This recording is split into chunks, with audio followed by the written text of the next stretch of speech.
Yeah, Of course, we are there's talking about Mr. Mengucci himself, who will be our feature match this round. And he's doing it with a deck that I've seen him post a lot about this at the minute. It is this like the black white flicker deck, the Karamos kind of card that's been printed as well, getting a lot of value out of that. So maybe we can see that on the screen while we've got, oh, well, we can definitely see it on the screen because it looks like the players are ready. Yeah, and straight already into kicking action off. here. The Orshov Ketramos Blink deck versus I was just about to call it a fan favorite, but that's maybe taking it a bit too far. But at least it's up against the big bad Amulet Titan, which has been a deck ever since I started playing Modern like 12 years ago. So, so let's just quickly recap here. Couple of Amulet of Vigors in play.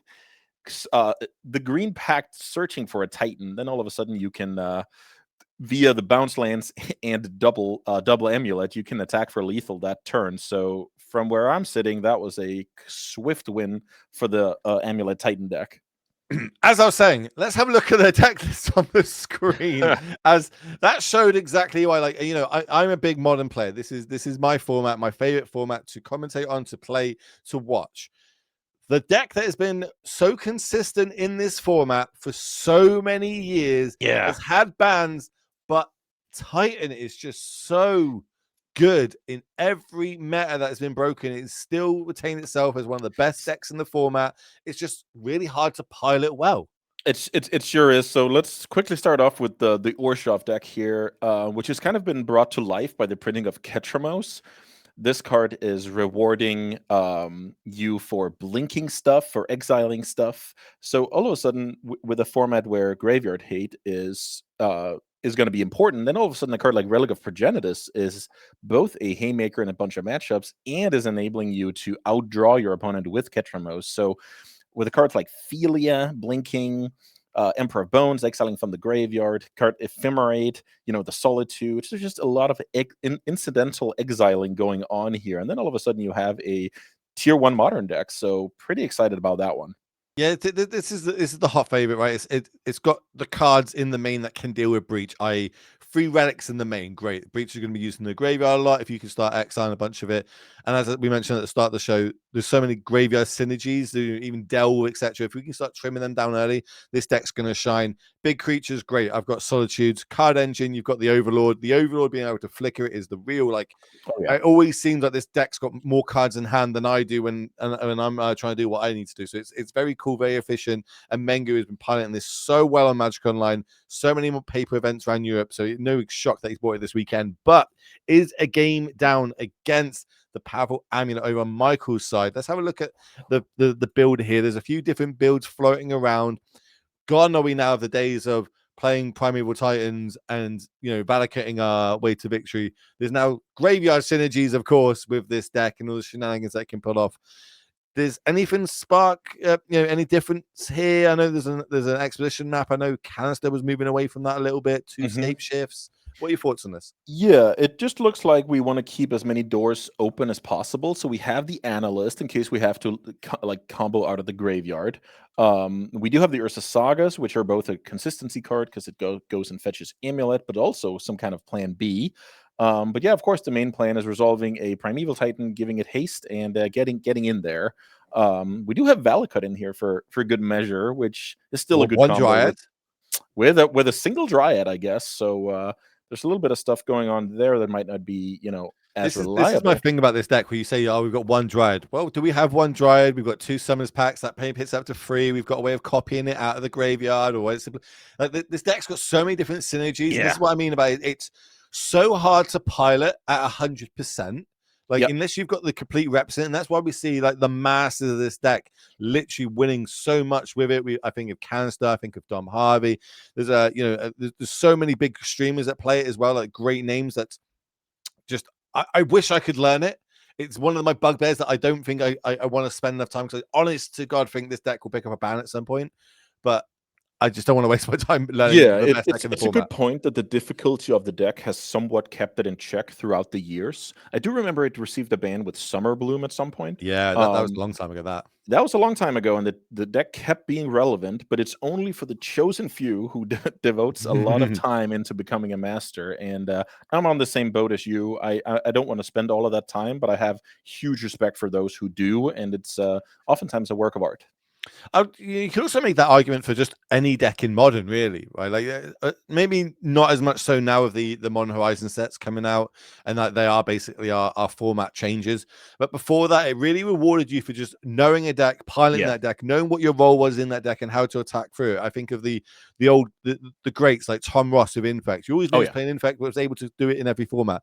Nikachu, Merfolk, not a deck that's particularly tier 1 ever, but is always able to win some tournaments with it, have great results with it. You know, it really rewards you. These days, some of the cards, the power level is a little bit too high to be able to do that, but you do still see these players championing those decks. As you see over on Mengu's side, we're going to go for some land destruction. Good old land destruction. I can't remember how many forests the amulet deck is running, I'll but let you know because I've got the deck list up in front of me. 3 forests. 3 forests, so it's not gonna disrupt right now, but starting from next turn, it's actually gonna be quite disruptive, flicking the orchid with the dog here. With the phallic. Yep. Good old doggo. Love to see it. Philia comes in, end of turn, destroy this one. I also like the Mengu says like, don't worry about shuffling your deck. I'm gonna go after the other land in a Yep. second. And the Philia grows here. Whenever you exile flicker one of your own permanents, it will grow. So sometimes, you're killing tokens on the other side of the table, clearing blockers. But as long as you're blinking your own stuff, then you get a little bit of benefit end of turn. What was the Death and Taxes card, the white one where they have to pay to search the library? Leon and Arbiter. Oh, that would have been good right now. Maybe Mengu might need to start bringing some of those in if he's going to stop worrying about Titan. But here we go. One man is going to be floating as and we're just going to pass time back. I can't remember what is the name of that one again. I think it's Crumbling Vestige. That is correct. Crumbling Vestige. 4 copies in the deck now. 4 copies. That I remember that was either a 0 of or 1 of for many, many years. Yeah. That's why I thought that was a 1 of, but because it's saw the second, I had a little look. I remember this card being an F&M promo at one point, I think. Right. Yeah. Yeah. Ooh, well, here we go. We're going to try and destroy that amulet on the battlefield. And this is one of the many, the kind of resource things this deck can do. If we're going to start flickering stuff, as we're seeing now, get rid of the amulet. Now we're going to flicker the orchid again, get rid of another land, go find your last basic, which hopefully Mengu's hoping is in the hand, but it isn't. So it is going to be entering play as the Witch Enchanter destroys the amulet. So much going on right now. Yeah, Witch Enchanter, another one of these spell lands. Speaking about what we just witnessed the previous round, where all of a sudden you now get a white source that is also a disenchant when you need it. So that is awesome in a format of a bunch of pesky enchantments and artifacts. So here comes 3 cards into the graveyard. Nothing too relevant. And this is when we were talking about amulet and how you've got to be good at piloting the deck, etc. These are the situations where the reps really come into it. Yep. Because it's easy to get a Titan down with an amulet in play, give it haste, get some more land. Yeah, that's the easy bit of the deck. Most people definitely play that. But now we might see the power of the Aftermath and Analyst, because what do you want to do after having a bunch of your lands destroyed? You want to bring them back, right? So now, but maybe this is a Solitude to kind of spoil the fun. Hardcast Solitude as well, which is exactly what you want. You can gain a life, but now you can lose this many. He's flickering again. Does not like these vestiges at all. And This could now, be the third one taking the hit. Now Mengucci's going to learn for sure that there's no more basics. If you told me the truth, maybe if the deck list told me the truth. If the deck list told you the truth, for sure. It's always good to there you go. Yeah, he's looking, but no such luck. So it's mainly just to say we're playing a closed decklist tournaments. So whether Mengu knew it was 3 or was hoping it was 3, who knows? But now he has confirmation. Feely up to a 5/5, then a couple of 2/2s and a Solitude. So it looks like that is lethal damage. And unless Michael can impact the board, we will be going to a game 3 shortly. One thing we didn't actually talk about there with the aftermath analyst being exiled, that means it can't be copied from a graveyard, brought back, and none of that shenanigans. So it really turns off that Right. aspect of the deck. Yep. And Mengu taking it down, leveling it up, showing that, because it's closed deck list, made to keep a bit of an iffy hand, knew that he was dead, scooped it up really early, wanted to save time for game 2 and 3, because this deck can be pretty grindy if it needs to be because of Keramos, but able to do that one in spectacular fashion, take us to a game number 3. Yeah, and that was really on the back of Mingu's ability to interact with what the Titan deck is trying to do. Also, I will say the Titan deck didn't keep like an amazing hand. It kept a hand that could most likely explode whenever it found a bounce land. So it was basically working off of potential rather than actually just having everything you need. And that gave Mingu a little bit of time to disrupt just enough to get over the hump with, well, kind of mediocre white beatdown. I'm going to keep saying it. I'm going to sound like a broken record about that, how hard it is to pilot this deck. To me, I'm like, I've got lands and an amulet. I keep this hand. Yep. Like sometimes, you'll see some of the better players be like, this hand looks great on the surface, but actually does nothing. Like, you're better off throwing it back to get 6, maybe even a 5. This deck can win off a 4 if needs be. And that's again just skill reps of it. I wish I was good enough for that, but I'm just not. I'm just a stupid infect player. That is, that's good. You know your own limitations. That is a good skill in life. That's why they pick me in the booth anymore. I'm a risk to people out there. Imagine if I went turn 1, Glistener Elf these days, and the people just look at me like, what? They will not send you. Yeah, they'll definitely say, "Oh yeah, Grandpa, get back to the booth." Yeah, that's for sure. Maybe one day. Maybe I'll take it to an F&M and see how I get on. You know what I mean? Yeah, Phyrexian Crusaders, still my boy. Still my boy. Love that card. Pro red, pro white. It's great against Boros. Oh, for sure. I actually not Mirror Crusader. What's it called? Phyrexian Crusader. That actually saw a little bit of play out of the Dimir decks when Energy was on top of the format, which is kind of cool. I get to see it in some sideboards. Right, quick shuffling up for both players. Not really, much more sideboarding that needs to happen here. So they're going to have a look at their opening hands. Are you a shuffles 15 cards in, remove 15 cards between games 2 and 3 guy? I wish I was. Okay. I don't have time for that. You know what I mean? I'm 39 now. I'm closing in on 40. I don't have that time to waste putting 15 in and 15 out. If my opponent wants to win that bad, then let him. Especially in the previous match we covered, that would actually be, keeping your opponent guessing on the harbingers. Like, so you see the value of it. You're just too old to execute it, I guess. Whoa, shots fired. But okay, new cards, Spelunking. I say new. We're seeing it used to be 1 copy, 2 copies. Now we're up to the full 4 copies. Acts as a amulet itself. To me, it just reminds me of Batman. If you get that reference, chat, you get that reference. If you don't worry about it. But I didn't get that reference. It's all right. Only the cool kids get the understand about Batman and Spelunking. It's fine. But it acts basically as another amulet here. Yeah, right. But they don't work well together. Is that correctly understood? Yeah. You can't get double triggers like you would if you had double amulet on the battlefield. But do you know what's really, really good against a Flicker deck that's full of ETB triggers? Probably something that stops those ETBs. Oof. 2 in the sideboard. Elish Norn, Mother of Machines, Mummy, as we like to call it back in the day, is here. And that just completely hoses this deck. It really does, because every card in the black and white deck, aside from Ketramos, I guess. March of the Underworldly Light is the only deck in the main deck that can deal with it. And if Vindicates came in at the sideboard, which there's an argument for them because they can hit lands. Vindicates are good against the Ursa Saga, lands that tap for 2 deck. So certainly some Vindicates to answer the. And an Exercise. Exercise. That's what I'm doing after today. An Exorcist could hit it, right? Power 4 more. She's a 4/7. Yeah, so that works.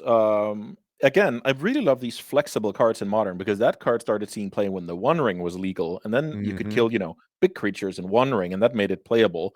So it's kind of I really just love these Swiss Army cards, like the Flame of Anor we saw last round, and multi modes. I think that's awesome.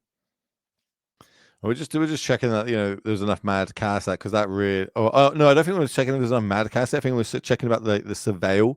If it happens when it comes in, maybe that's what Mengu's having a look at. Okay. Either way, he's not happy to see that coming down. No, definitely not. Elish Norn, Mother of Machines, stopping all permanents from triggering when they enter. and then you get a double. Is that how it works? Yes, you get double triggers when your stuff enters. That is So it's actually pretty. really good over a Mengu side. Oh, definitely. So now that is actually kind of a non-bow with spelunking, because then that kind of overrules the untap trigger of amulet, which you would have doubled if you didn't have a spelunking, Oh, correct? is that what they were? Okay. What? I I'm think looking at you on that spelunking one. simply says that the lands enter untapped, so that means they don't. But maybe it still triggers off the amulet. This is what we have judges for. Yeah. But it doesn't matter. We don't need to call one anymore because there is a vindicating hand. We are able to get that Mara runes off the battlefield and play more Magic if you're a Mengu fan. Oh, That was a definitely. that was a crazy that's a crazy interaction. I can't say I've come across that. Getting the double triggers, that'd be pretty cool. Definitely. But yeah, that card hits the bin, and I think that's going to be good for the, let's say, competitive level of this game. But maybe I spoke too soon. Where, as I say, when the follow up is now a Primeval Titan going to come down. So we've got a Vesuva copying the bounce land, add the extra mana, bounce itself back to hand. Here comes the Titan. Titan's going to trigger 2 lands entering the battlefield. And again, which way do we go on this? Do we go for the Yeah. combo So finish, the value finish? How are we going to go for this? What cards are we playing around for Mengu? yeah. So right now, the amulet player has to think about solitude basically. So that basically means that if Mango has a solitude, do you want to hedge for that, or do you actually want to produce a hasty Titan and capitalize on the times where Mango does not have a solitude? So this is where a lot of the reads come into play, like the body language. So Mengu is putting his hand down there. Is he doing that to pretend he's weak? What kind of vibe are you getting at the tables here? So this is something we can only get from paper magic, where the body language, and I'm sure you've done a little bit of a Oh, it's move or two at oh, your say locals. I'm not a shuffle 15 cards kind of guy, but I'm a body language guy. Like Yeah. I will read my opponent. I'll give them nothing to read off. Like going back to some of my favorite plays of all time, where LSV and that Oh, not the Mathis, pen. the pen and the token. Like, oh my word, Yeah. sign me up for that all day long. So right now, if you let's just put you in Mango's shoes. You have the solitude and the white card. What do you do with your hand? Are you sitting there looking scary, or are you putting it on the table and acting like a nice guy? Well, now that these lands have come in, I'm now going to start like doing the tap, and I'll be like, okay, so you've got 1, 2, 3, 4, 5, and then I'll probably stop them with the untapped trigger on the stack and just be. I'll kind of make them think it a bit like, well, why are the untapped triggers on the stack? On 2 Yeah. seconds. Yeah, okay, it resolves. Like just give them a little bit to think about. Maybe throw them off the game. Sometimes you need a hope and a miracle, and these are the great things we get from live paper magic. Right? Is when things go smoothly, things just go smoothly. But sometimes you can make a miss trigger.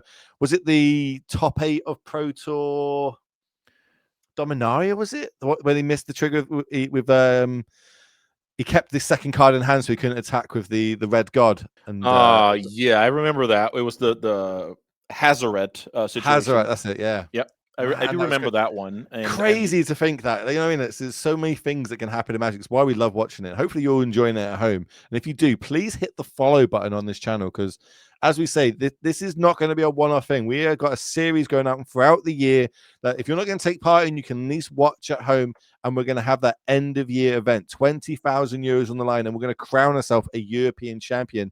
As now the Solitude comes down, exiling the Ephemerate to get the Titan out of here. yeah, so this is kind of cool that Mengu probably used his body language to make your opponent think the coast is clear, go for the handwear battlements and for the hasty titan, Ooh. and then somewhat punish. Because let's say you knew Mengu had the solitude, then you could hedge more with your titan tutoring, and like theoretically, put some Urza sagas into play or whatever the case may be. But this was actually pretty decent for Mengucci, and he found a way to stay in this game. So that is high level magic. Pretty reactive, Mingu's hammer looks good. I think I say a Vindicator, Wrath of the Skies, and 2 unknown. I couldn't make out quite what they were, but Wrath of the Skies in the situation, Energy 2 means we can get rid of 2 permanents, but leaves the Spelunking round. Not ideal. We'd really like to get that off the battlefield. We got the Vindicate. Do we want to try and take out one of the bounce lands or the haste land? Maybe. Yeah, so let's count the mana on the side of the Prime Evil Titan player here. I can't make out if that's 5 mana or 6 mana on the board already. I think it's 1, 6 2, mana. 3, 4, 5, 6. I think it's 7 mana, right? 2 bounce lands Oh, two plus. bounce lands. I thought it was only a single one, but And we know about the Vesuva in hand as well, which can copy. Right. So at that point, you need to think about, well, if you kill the amulet, then of course you prevent broken things from happening. I'm just curious here because we must have something else to use our mana on. Otherwise, I feel like we would have cast a card in our hand. So maybe there's just a Philia in there. Not sure. So here comes a 6. Yeah, I like that card a lot, especially. Oh Ow. my goodness, this is not fun. But No. look, oh, we've got double Vindicate in hand, so we've got all 3 copies. Okay. So the 6 and the Elish Norn, those are cards that help you a lot when the opponent is very focused on not dying to, the Amulet, Bounce Lands, Primeval Titan part of the deck. And that can really stress people's sideboard. So I really like that plan. It's actually a reliable plan B. I'm trying. think, What's you do, Mengu spot here? Do we have yeah. like what we've like? It vindicates sorcery as well, right? Vindicate's a sorcery. That probably has to take care of the Elish Norn. But if it does that, we can just play Elish Norn again with 6. Like Then this isn't an answer. Yeah, then we can need to- replay it. You're definitely right. The recursion of 6 here, giving to- every permanent card retrace, is going to be very problematic. We need to Wrath the Skies for free and then Vindicate. But I think we did just pick up a March of the Underworldly Light, which that's an answer for the Elish 6. Norn. Well, Okay. I guess the 6, the Elish Norn as well, because it does exile. Right? So we can exile a white card from our hand. Every time we do that, it adds 2 to the X cost. So we could potentially kill 2 first. We could get rid of the 6 and we could get rid of the Elish Norn. But then the problem is, what if a Titan comes off the top? You know what I mean? There's so many things that Mengu needs to worry about here, and has not got any pressure to deal with any of them, and is just going to pass the turn back, sit back on this March there in the Worldly Light, which we can see pull to the front of his hand there. Yeah, so Mengucci has to use his life as a resource to deal with the problems at hand, while, of course, being very weak to Primeval Titan in the meantime. So let's see. It looks like an Explorer. So first things first, Andrea Mengucci's at a heavy disadvantage, but he has to deal with this stuff in play. So that's sometimes the mindset you have to just accept that I need my opponent to draw some less than optimal cards for, in this case, quite a long time to have a shot. But that's how I win this game, so I'm going to execute that game plan. So 6 is going to get exiled. Taking 4 here from the Vigilant, mother, the Vigilant creature. Yeah, definitely. Good fix. One of my favorite creatures, I think, ever printed. Like this exact card or the OG one? This exact card. Yeah. Like this is the first time I ever got to work on a Pro Tour. This is the one that obviously Reed Duke won. It's just so many fun memories of that card. Plus, it's just awesome. It's just such a cool card. It has so much flavor to it. Beautiful artwork, bit scary actually. I was gonna say, have you actually seen the artwork on it? Yeah. The artwork's incredible. Yeah, it looks amazing. Like so much authority and like a horror movie. All right, so we're gonna just a couple of lands in hand. What are we doing? This we're deciding. This is where my knowledge runs out of Titan, basically. Yeah, so basically from Mengucci's point of view here, we can take that point of view and we're like, okay, our opponent has 6 unused mana. So that's like a good sign. That means Mengucci is still in this game. There's no Primeval Titan. There's no, Summoner's Pact or whatever. So now that was step 1. We need our opponent to simply not kill us with Primeval Titan. So now we have to deal with the Elish Norn and kind of start over. So yeah, very, very, very, very complicated game for the side of the Orshoff deck. Here comes a Vindicate. That's going to get rid of Elish Norn for the second time. Yeah. This is where I think there was 2 in the deck here for Michael. This way he rips the second one off the top and Bengu's just like, come on. Yeah, not exactly what you want to see. Oh, hold on. We got a Mirror Pool. We could copy it. Oh, shoot. Mirror Pool is one of the lands down there. So we pay 5 mana and sacrifice it to make a copy. Yep. So I guess the third Elish Norn has entered. Oh my goodness. Mengu. Oh, hold on. If we got a second white, we can Wrath the Skies for 0. Oh no, because it still counts as 5, so it doesn't matter. It's like it's like Kiki Jiki or Primeval Time off the top. Oh, was that a Primeval Titan? Yeah, Okay. it goes from bad to worse if you're a Mengu fan right now. Yeah. Michael is just whipping everything. Mengu's like, yep, you got me. He Extends the knows. hand, Yep. takes the loss there. It's going to drop down to a 1-1 record. Michael going to advance to 2-0 here as we kick off the European United League. But because we got one feature match for you, don't worry later on. We have backup feature matches as well for this exact reason. So if we can move across to that production whenever you are ready, we'll start talking about what everyone's playing for this weekend. They've got 3,500 Swiss francs, which if you're in Europe, it's about the same in European money. If you're in England, well, we don't talk about that right now. It's not as much. That's all you need to know. But the battling out for that, yes, the money is great. It's a lot more fun when you go to events and you kind of make a little bit of a profit. But the big thing on the line for them is that end of year invite to the championships. We're going to talk about it a lot because we need to get the word out there. We need you at home to understand what it is. We need you to tell your friends. We need you to tell your F&Ms, your local game stores, your TOs, everybody to get involved in this. So then potentially we can see you battling out for 20,000 at the end of the year. Let's get the graphic on the slide and let's let Andreas go at it and explain how it's all going to work. Yeah, because the path to this tournament is manifold. Let me put it that way. Because this event today is just one of the ways to get there. And there's multiple ways. So I'm going to get the graphic on screen. Hopefully Yep. get that. We're all visual learners, right? Like we learn pictures are our friends in this instance. There's a lot of different ways that you can qualify to get there. Points, think Planeswalker points back in the day. We're kind of bringing them back in Europe right now. The more points you get, the more you can qualify for the next event until you find yourself at that end of year event. But it's all on getting what your F&M, as you see there bottom left, getting your F&Ms to sign up. It takes all the data from the companion app and moves it across. But I'm going to let you carry on the rest of it. Yeah, definitely. So multiple ways, and depending on which event, there's also going to be a multiplier. So for instance, the event we're playing today is a qualifier. So that means 5 times the points. And of course, if you have an even larger event, that'll be a bigger multiplier. And the smaller events, like the local F&Ms, is going to be the 1x. So if you can get your local TO to connect with the system in the companion app, it's going to be very, very easy. And from there, your local players can gain and earn the points. And then 1 year from now, or a little bit less, I guess, you can maybe be representing your country and go into the European Magic Cup. So you talked a lot about the World Magic Cup being a very fond memory of yours. And that is exactly what Unity is going for here, that cool feeling of traveling with your compatriots and battling it out against Europe's finest. Well, that's how you can get there. But if you're just going to sit back and watch some beautiful Magic action, Modern today, Legacy tomorrow, we've got that backup feature match ready for you. So let's move straight down to it. And let's have a little look at who's we got and what they're battling out with. It looks like we've got an iPad versus some Magic cards. That iPad is taking up way too much of the screen, but it looks like we've got 2 breach decks going head to head, and one of them is one of the main players that we bought this weekend, Marco Del Pivo, our European champion, one of the nicest people you'll ever meet in the Magic game. Yeah, that is undoubtedly true, and it looks like, what is he up against? It's a breach mirror, right? I think it's some affinity deck on the other side of the table. Oh, okay, sign me up. But the card in play, yeah, I'm so bad with these alternate arts. Is that an Emery?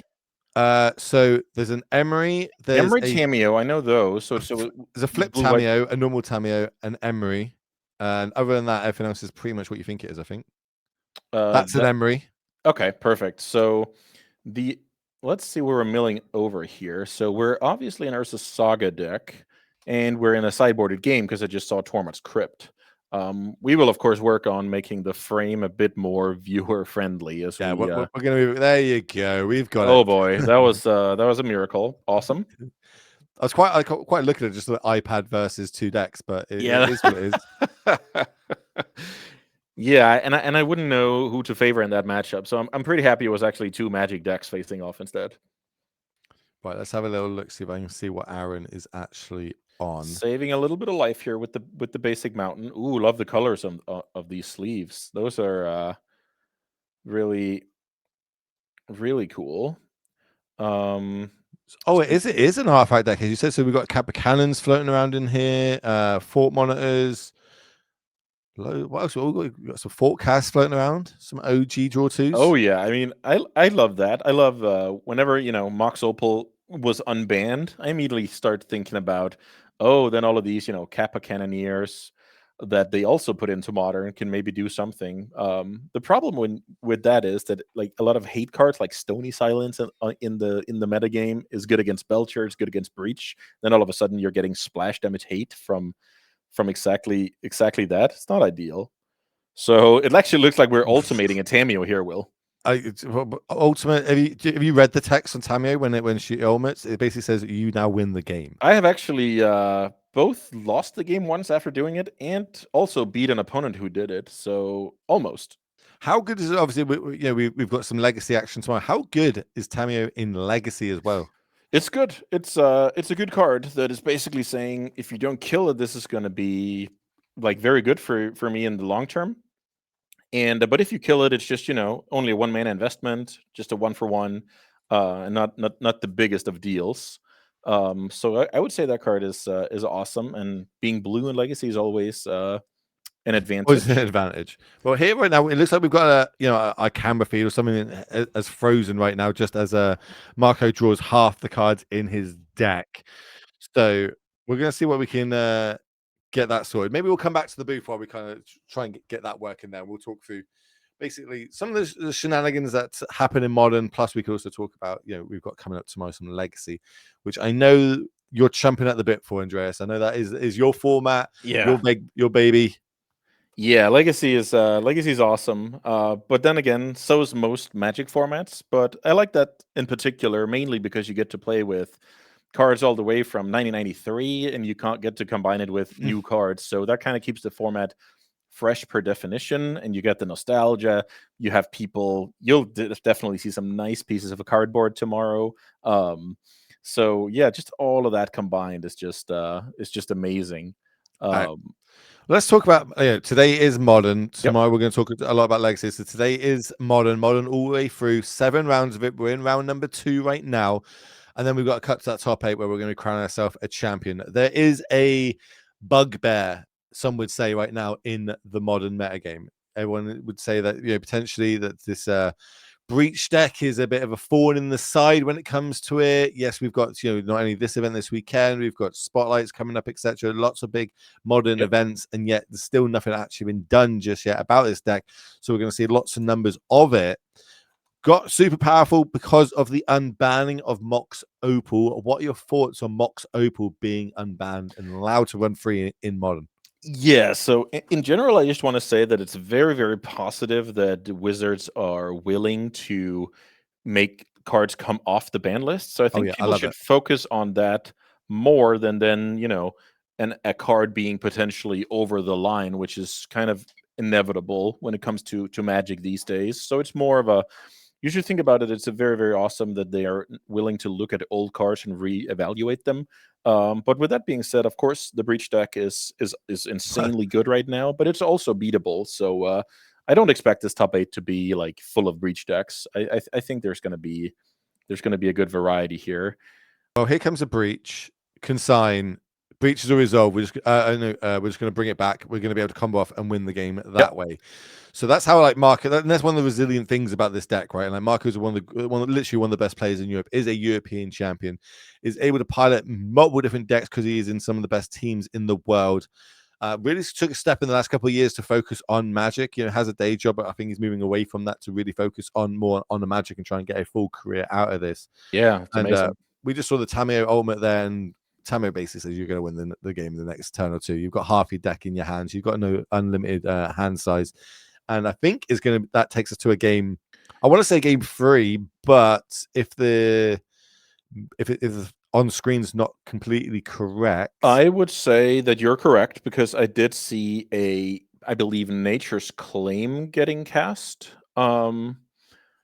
So I'm pretty sure that was a sideboarded game, and we're now going to game 3.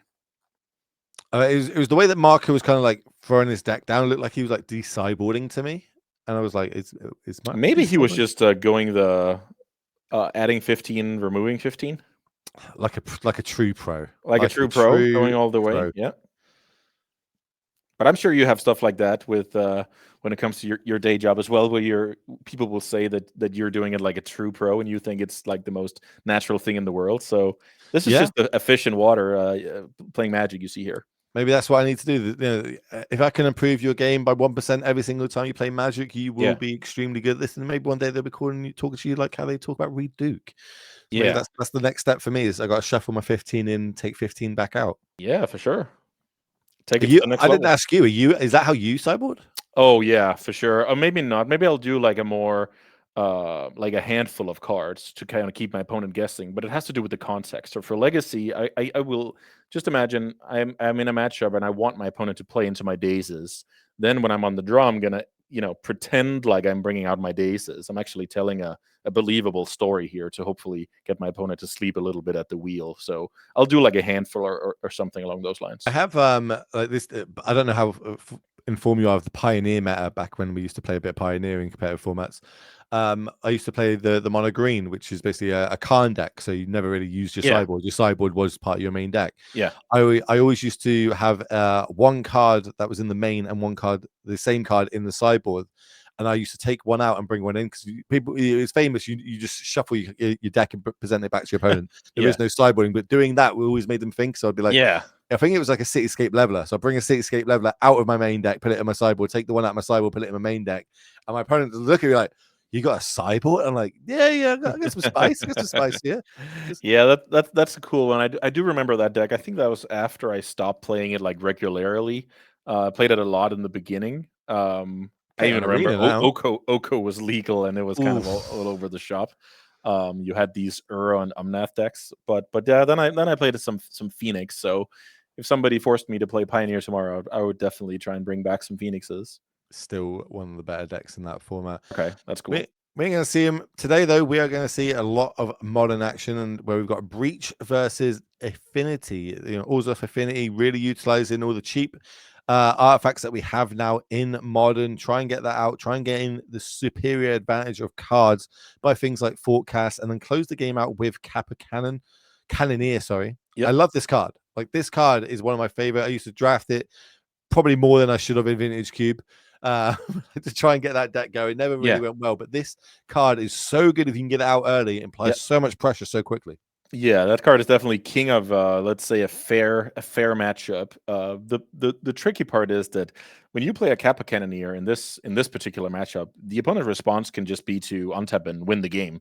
So it's for sure not at its best in this particular matchup. It looks like both players are mulliganing here, and it's tricky when you have trying to lean on force and negation, and you're already mulliganing. So let's see if Marco can take advantage of that dynamic this game. We're going to start with a breeding pool untapped, Bauble into Mox, Emery. Oh no, I was going Yeah, I to was speak too I soon I there. thought the same. Oh, Well, but wow. don't worry, got them all. Still got all these. That Mill turn over. 1 is something that should not be allowed, but maybe that's, a foreshadowing. It does feel a little bit like a legacy deck at times. Yeah, I mean, that's just way too many spells cast turn 1. So good. Um, Getting the Emery going also, that's gonna be relatively safe in this matchup. It's very limited what this blue-white affinity deck can do against these creatures, so, whew, that was brutal. So we're going to draw off the Bauble. We're going to draw for our turn. That's 2 more cards deeper. Emery's going to get activated. Bring the Bauble back again. Get in there with Tameo. This is my bugbear. Is every time someone attacks me with Tameo, I pick up my pen like I'm going to change my life total, and I'm like, oh no, Yeah. it doesn't do it that way. And then we're just going to crack the clue straight away. So realizing we've got some turns to set Mhm. up, and best thing we can do right now is flip this Tameo straight away. Ugh. Yeah, so let me just highlight what Marco did here. He activated his bauble on the opponent's turn so that the delayed trigger would resolve on Marco's upkeep. That's card number 1. Draw steps card number 2, and the clue sack is card number 3. So carefully planned out here to flip the Tameo and put on the pressure to hopefully repeat what happened in the game we just saw. Really showing the power of this the power and the synergies Oh of yeah, this deck. Lots of cards, individual power level, great. Put them together. I'm not going to say the word broken, but very, very, very good together. yeah. Because even something small like Tameo making artifacts, those artifacts are powering up your saga tokens. Tamio being legendary alongside Emery, so you have critical mass to run another Mox and Mox Amber. Like all of this stuff is just coming together in such a nice way. And of course, Tamio, we saw that in the game number 2 there, which is able to take up, ultimate, draw half the cards in my deck, put them in my hand. Realistically, in any game of Magic that you play, if you've got that many resources, you should be winning it. Then you're definitely on the right track here. So Aaron has the ability to activate Ursa's Saga for a construct token end of turn, but Marco has a jump blocker in his own Saga token and potentially something interactive with 1 mana to spare. So we're gonna go fetch, crack the Wood of Foothills. Gonna go find ourselves probably a stomping ground. Yeah, let's see. It depends on the play. I could see a Steam Vents here, and then you're trying to run out something like a Tamio as a blocker, maybe. I think right now it's just about keeping the Tamio alive.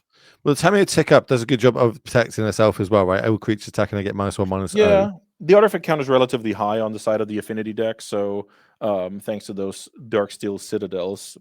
So ideally, you are able to, get to 8 or -7, sorry, soon enough.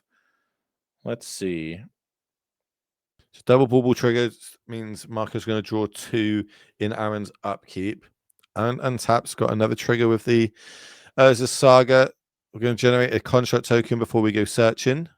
Potentially. So it looks like we're playing around Pithing Needle here No, by activating. Oh, no. no. We're doing something even better. We're gonna shatter and what's it's not shock. What's the 5? What's a 5 though? Lava axe? Yeah, but lava axe is only on players, so actually not sure what you would call it onto a creature. Lightning axe? Lightning axe is That's the one we discard a card, deal 5 damage, right? To creature? Yeah, okay. So a we did free discard. lightning axe. Chat, help us out. What does 5 damage to a creature? What's the other that I remember, side of the effect called? Do you remember Roast? That was a sorcery though, and only non-flyers. I remember Roast. I used to roast some siege rhinos and tassigurs and stuff like that 10 years ago. Oh, take me back to that time. What a fun era that was. Yeah. So Lantern was the tutor target, but with no board presence and mana tapped, Tamio taking up on the other side of the table, and Saga coming. Wow. Yeah. We're not even doing the broken stuff. This is just like the fair game of the breach deck. Yeah, I mean, it's a matter of definition. I would argue that because you have this gear, that's what puts you into broken territory. Where if you're just a A+B combo deck that uses the graveyard, it wouldn't really be a problem. Forecast, going back to 2014 when this was last relevant, draw 2 more cards. Of course, we've got Affinity, so 1 left. A little bit of a nitpicky thing here. Aaron played out his as a Saga. He didn't have to. He should probably just have drawn his 2 cards and then evaluate. He might get a land drop he want to develop over the Saga after seeing all the cards he can. So it's just a little bit of a sequencing thing to maximize your possibilities. No, I like it. I like that you point that out as well, because newer players watch streams as well. If you want to get better at Magic, this is I think the best way for you players to do it is watching live coverage, understanding what the players are doing, and learning the meta, and just like these little tricks, these little nuances that can happen. Like it looks like we're floating mana here before the trigger. Are we in the upkeep? Yeah, great question. Oh, so playing around Pivo Needle. Playing around Needle to make sure the Soul God actually gets its mileage here. Haywire might the target here, and that card will eat Urza Saga all day here, but who knows? Let's see if he's going for the Saga or the Mox. Okay, looks like Saga is going to be the target, exiling a non-creature artifact or enchantment. Then we can play it again from our graveyard with the Emery. This is a hard loop to come out if your name is Aaron and you're playing a deck full of artifacts. For sure, because I think the Tamio is going to 8 this turn, but I'm not entirely sure. Maybe it's just. I think you're correct. I think you can't force this. It is a creature. Yeah, this is not force of will. This is force of negation. So, ooh, and the exile really comes up clutch here against the indestructible artifact I land. was just about to ask you, where does the green mana come from to be able to do that? But the Tameo flip turns into it's green blue, correct? Yeah, that's actually something that I know from the dual commander. So whenever if you had that as your commander, you could play Simic. So that's Oh my actually word, Marco, calm down. This is yeah, what's oof. this is brutal. This is super brutal because he's benefiting from this game coming to a stall, and all of his land destruction or artifact destructions are just helping that plan. Um, Like affinity is a great mechanic. We've seen it in the past. We know how good that can be, but you need to have a vast number of artifacts for that to happen. And Marco now knows about the force as well in hand. So I believe did that in upkeep. um, okay, we're talking about the nature's claim. Yeah, that's very possible. That would just be good timing because of how force and negation works. That you only have the exile available on your opponent's turn. So, yeah, good detail All right. Well, we managed to rebuild pretty quickly. Tamio is going to come down. for sure. Crypt, bauble, opal. So that kind of enables a 5-color mox. Seems fair enough. Do you like anything on that side? Gonna untap, draw, and upkeep. It's consigned to memory, drawn for turn. But Tamio can just ultimate now, right? Yep, definitely the case. And here Like, comes just replayed Haywire Might. It looks uses like a foregone conclusion here, like how Marco decides to finish this game because his opponent's solo on resources and Marco is going to be holding 20 cards before, yeah. so Han. So this Tamio triggers the other Tamio and flips the Tamio that's in play. At that point, you will have to choose which one to keep, and that is, a minor, minor hiccup. Marco must be having fun right now. Like this is the Yeah, point where like camera's rolling. His family's watching from home, hearing us talking on the stream here, and now he gets to just fully execute his game plan. On the contrary to the amulet player, where last match where Mengucci just scooped up the cards. so I'm gonna DM Marco about this. Instead of re-sleeving the Tamio and then then unsleeving the other Tamio, we could have just moved the Tamio in play to the graveyard and kept the one with the Planeswalker and changed the dice across on it. But that's just me Yeah, nitpicking him. I guess that's one's good. full art and one's not. He'll appreciate the coaching. I like giving him a bit some digs because he's such a better player than me. Here comes the Force, ditching the last blue card in hand, which is a forecast. Breach going to go into exile here. Breach wasn't even great in the situation. There's a crypt on the other side. Yeah, so let's see what Mox, Marco is actually trying to do here. Fresh Mox. Opal. Go with this Opal. Have we got a yep, we got the grinding station. So this is the situation I don't want to be put in. Now we've got Yeah. to go through the loop. Yeah, so now with the crypt being a one shot and Marco having so many cards in hand, this game is not going to get tricky. We will probably save that for uh Oh, later today. Marco just showed that he's got the fastest Oracle in hand. So no matter what, the loop is going to happen. It doesn't matter what you exile from my graveyard because I'm able to refill it every single time. Mhm. And then eventually I'm going to get enough mana and then I'm going to play this and win. Yeah, and that is exactly what he told his opponent, and his opponent accepted the explanation. So yeah, that puts Marco at a 2-0 start here. Not too shabby. Wouldn't expect, one of the best players in the room on potentially the best deck in the format. And just there, that game 3 was a massacre. Just like so many hate pieces. Literally, when you've got your 1 mana spells being able to stone rain your opponent, Yeah. like you shouldn't be losing any of those sort of type of games. It's pretty brutal. But unfortunately, for Aaron, Thomas Green's going to drop to a 1-1 marker, advance to that 2-0. As we're going to come back to the booth, I'm going to ask our production to tell me how many games are left playing in the round.